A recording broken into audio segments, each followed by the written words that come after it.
Viswanath and sons. Suriya, Mamitha Baiju, Radhika, Sunil Vaibhav, Raveena Tandon, Bhavani Sri இவங்க எல்லாருமே நடிச்சு வெங்கி அத்லூரி டைரக்ஷன் அண்ட் ஜிவி பிரகாஷ் மியூசிக்ல இந்த படம் இன்னைக்கு ரிலீஸ் ஆயிருக்கு. படத்தோட ரிவ்யூக்கு போறதுக்கு முன்னாடி நீங்க தெரிஞ்சுக்க வேண்டிய முக்கியமான விஷயம் சினி ஸ்குவாட். இங்க ப்ரீ அண்ட் போஸ்ட் கான்டெஸ்ட்னு 2 கான்டெஸ்ட் நடத்துறாங்க. படம் ரிலீஸ் ஆகிறதுக்கு முன்னாடியே ப்ரீ கான்டெஸ்ட் அண்ட் படம் ரிலீஸ் ஆனதுக்கு அப்புறம் போஸ்ட் கான்டெஸ்ட்னு 2 கேம் நீங்க விளையாடலாம். இன்னைக்கு விஸ்வநாத் சன்ஸை நீங்க செக் அவுட் பண்ணி பாருங்க. Try now app store and play store. Okay, படத்தோட கதை என்னன்னு பாத்துருவோம். சஞ்சய் விஸ்வநாதா வர சூர்யா 40 வயசுல ஒரு richest business man of the state and Olympic gold வின்னராகவும் இருக்காரு ஹேண்ட் கன்ல. இவ்வளவு சக்சஸ்ஃபுல்லா இருந்துமே ஒரு லவ் இன்ட்ரெஸ்டோ இல்ல கல்யாணமோ இந்த மாதிரி கமிட்மெண்ட்ஸ் எதுவுமே வேணாம்னு நினைக்கிற ஒரு ஆளா இருக்காரு.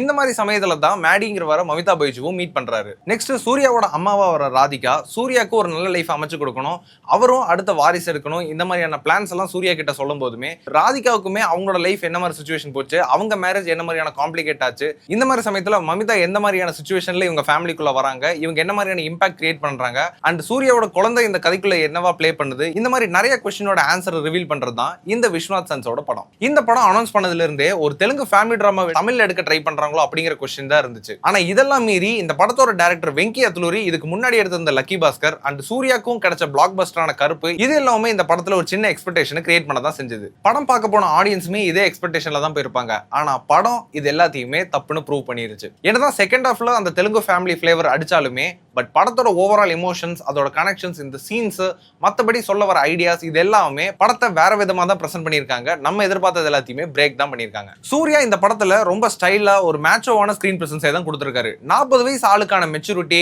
அதுக்கான ஸ்டைல், மாரலை ரொம்பவே ஃபாலோ பண்ணக்கூடிய ஆளு, எமோஷனலா பேலன்ஸ் பண்ணக்கூடிய ஒரு பர்சனா ரொம்ப நல்ல ஆக்டிங்கை ஸ்கிரீனுக்கு பிரசன்ட் பண்ணியிருக்காரு. அண்ட் இதுக்கு ஆப்போசிட்ல மமிதாவுமே மேடிங்கிற கேரக்டர்ல ஒரு செம எக்ஸென்ட்ரிக் பெர்ஃபார்மன்ஸை கொடுத்திருக்காங்க. ஸ்கிரீன்ல வர ஒவ்வொரு டைமே ஒரே இடத்துல நிக்காம துள்ளிக்கிட்டே அங்கேயும் இங்கேயும் பறந்துட்டு இந்த மாதிரி ரொம்ப எக்ஸென்ட்ரிக்கான பெர்ஃபார்மன்ஸை ரொம்ப நல்லாவே பிரசன்ட் பண்ணியிருந்தாங்க. ஒரு ஆக்டிவ் 20ஸ்ல இருக்க பொண்ணு எப்படி பிஹேவ் பண்ணும், என்ன மாதிரியா நடந்துக்கும், இது எல்லாத்தையுமே ரொம்ப ஸ்போர்ட்டாவே பெர்ஃபார்ம் பண்ணியிருந்தாங்க. இவங்க பெர்ஃபார்மன்ஸ்ல வர ஒன்லைனர்ஸ் எல்லாமே ரொம்ப நல்லாவே ஸ்கிரீன்ல ஒர்க் ஆயிருந்துச்சு. ஒரு ஃபேமிலி டிராமா ஸ்டோரி, அதுவும் ஒரு ரிச்சான ஃபேமிலி டிராமா ஸ்டோரிங்கிறது ஆடியன்ஸுக்கு பெருமையான டைம் கனெக்ட் ஆகாமையே போயிடும். ஆனா இந்த படத்துல அது நடக்காம emotional connect through out the movie நடந்துகிட்டே தான் இருந்துச்சு. இந்த படத்துல ராதிகா இறந்து போற சீன் வரப்போது சூர்யா இதை நினைச்சு எப்படி ஃபீல் பண்றாரு அது எல்லாத்தையுமே ஒரு சீக்வன்ஸா பிரசன்ட் பண்ணும்போது இது ஆடியன்ஸை ஒரு செகண்ட் கண்ணு கலங்கவே வச்சிருந்தா சொல்லணும்.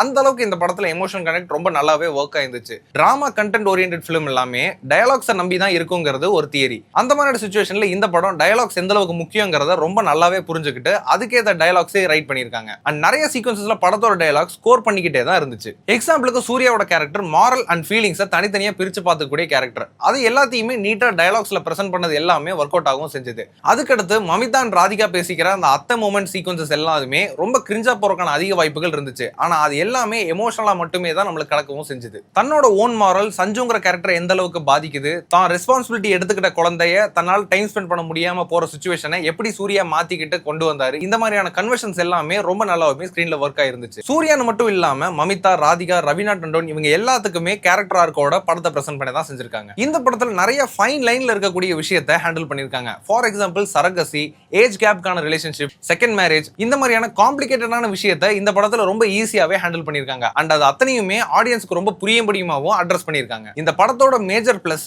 ரைட்டிங் தான். அண்ட் இதுக்கு எக்ஸாம்பிளா படத்தை எந்த இடத்துலயுமே டீவியேட் ஆக விடாம ஆன் ட்ராக்லயே கொண்டு போனதுக்கும் ரைட்டிங் ரொம்பவே ஹெல்ப் பண்ணுச்சு. படம் பார்க்கும்போது சரி, படம் அனௌன்ஸ் பண்ண டைம்ல இருந்துமே எனக்கு என்னமோ சூர்யாவோட லுக் இன்னும் கொஞ்சம் டிஃபரெண்டா ட்ரை பண்ணிருக்கலாமே தோணுச்சு. ஆனா அதே சமயம் சாங்ஸா இருக்கட்டும், ஸ்டண்டோட விஷுவல்ஸா இருக்கட்டும், அதே இடத்துல அதே லுக் வேற மாதிரி டிஃபரெண்டா பிரசன்ட் ஆச்சு. இது ஏன்னு தெரியல, பட் ரொம்ப நேரமா ஒரே கேரக்டர் பார்த்துட்டு இருக்கும்போது ஒரு சின்ன டிஃபரன்ஸ் வேணுமோன்னு தோணுச்சு. அண்ட் அதுக்கு ஆப்போசிட்ல சூர்யாவோட காஸ்டியூம்ஸை பத்தி நம்ம கண்டிப்பா பேசியே ஆகணும். படத்துல அவ்வளவு கிரேஸா அவரை காமிச்சிருக்கிறதும் அவ்வளவு கலர்ஃபுல்லா அவரை பிரசன்ட் பண்ணதுமே அவரோட காஸ்டியூம்ஸ் தான். லைட் கலர் போட்டாலுமே அவர் அந்த அளவுக்கு கிரேஸா நம்மளுக்கு ஃபிலிம்ல பிரசன்ட் பண்றாங்க. சின்ன சின்ன சீக்வன்சஸா இருக்கட்டும், சின்ன சின்ன சீனா இருக்கட்டும், அதுக்கு வர காஸ்டியூம்ஸ் கூட நல்லா மெனக்கெட்டு ரொம்ப நல்லாவே ஒர்க் பண்ணி கொடுத்திருக்காங்க. அது எல்லாமே சீனை இன்னமும் ஆட் ஆன் பண்றதுக்கு ரொம்பவே யூஸ்ஃபுல்லாவும் இருக்கு. இதுக்கடுத்து இந்த படத்துல ஆர்ட் டிபார்ட்மெண்ட் ஒர்க்கை நம்ம கண்டிப்பா அப்ரிஷியேட் பண்ணியே தான் ஆகணும். கல்யாண செட்டப்பா இருக்கட்டும், ஊட்டியில வர வீடு, எஸ்டேட், இந்த மாதிரி விஷயங்களா இருக்கட்டும், private jet and lawn area, இது எல்லாமே ரொம்ப நல்லாவே பிரசன்ட் பண்ணியிருந்தாங்க. அண்ட் எதுவுமே யூஸ்வலா இல்லாம ஒரு புது லுக்கே தான் பிரசன்ட் பண்ணியிருக்காங்க படத்துக்கு. நெக்ஸ்ட் படத்தோட டிராபேக் அளவுக்கு இல்லைனாலும் கூட படத்துல எல்லாருமே ரொம்ப நல்லா பெர்ஃபார்ம் பண்ணும்போது ஒரு அண்டர் பிளே பண்ணும்போது துருத்திட்டு தெரிவாங்க. அந்த மாதிரியான இடத்துல தெரிஞ்சது தான் ஜிவி பிரகாஷோட மியூசிக் ஒர்க். படத்தோட சாங்ஸ் 2 ஹிட்டா இருந்தாலுமே ஆல்பமா எந்த அளவுக்கு ஹிட் ஆச்சுங்கிறது நம்மளுக்கு டவுட் தான். படத்தோட பேக்ரவுண்ட் ஸ்கோர் எந்த அளவுக்கு ஹெல்ப் பண்ணுச்சுங்கிறது டவுட் தான். ஏன்னா மோஸ்ட் ஆஃப் த ரைட்டிங் ஒர்க்கே படத்தை காப்பாத்திருக்கு. அண்ட் கேரக்டர்ஸ் எல்லாமே அவங்களை காஸ்டிங் பண்ணிக்கிட்ட விதம், அவங்க நடிச்ச விதம், இது எல்லாமே படத்தை நல்லாவே எலிவேட் பண்ணிருக்கு. ஆனா மியூசிக் எந்த அளவுக்கு இந்த இடத்துல வேணும், எந்த அளவுக்கு ஹெல்ப் பண்ணுச்சு அப்படிங்கிறது ரொம்ப டவுட்டாவே தான் இருந்துச்சு. படம் முடிஞ்சதுக்கு அப்புறம் தான் ஜிவியோட பேக்ரவுண்ட் ஸ்கோர் எப்படி இருந்ததுன்னு யோசிக்கிற அளவுக்கு தான் இருந்துச்சு. ஏன்னா படமே அந்த அளவுக்கு காம்பாக்டா பேக்டா ஃபீல் ஆக இருந்துச்சு. ஜிவி பிரகாஷ்மே ரொம்பவும் எஃபோர்ட் எடுத்து ஒர்க் பண்ணாத மாதிரியும் தான் எனக்கு ஃபீல் ஆச்சு. சில இடத்துல இந்த படத்துக்கு ஒரு டெட் சைலன்ஸே தேவைப்பட்டிருக்கு. அந்த மாதிரியான இடத்துல டெட் சைலன்ஸும் ப்ளே பண்ணியிருக்காரு. அதே சமயம் ஒரு சின்ன மினிமல் டியூன்ஸும் ப்ளே பண்ணியிருக்காரு. இது சீன்ஸை ஓரளவுக்கு எலிவேட் பண்ணுச்சு. பட் எனக்கு என்னமோ மேஜர் கிரெடிட் ரைட்டிங்க்கும் அது நடிச்ச விதத்துக்கும் தான் நம்ம கொடுக்கணும்னு தோணுது. அண்ட் முக்கியமா படத்தோட ஃபர்ஸ்ட் வீடியோ அனௌன்ஸ்மெண்டா வந்தது விஸ்வநாத் சன்ஸோட டீசர் தான்.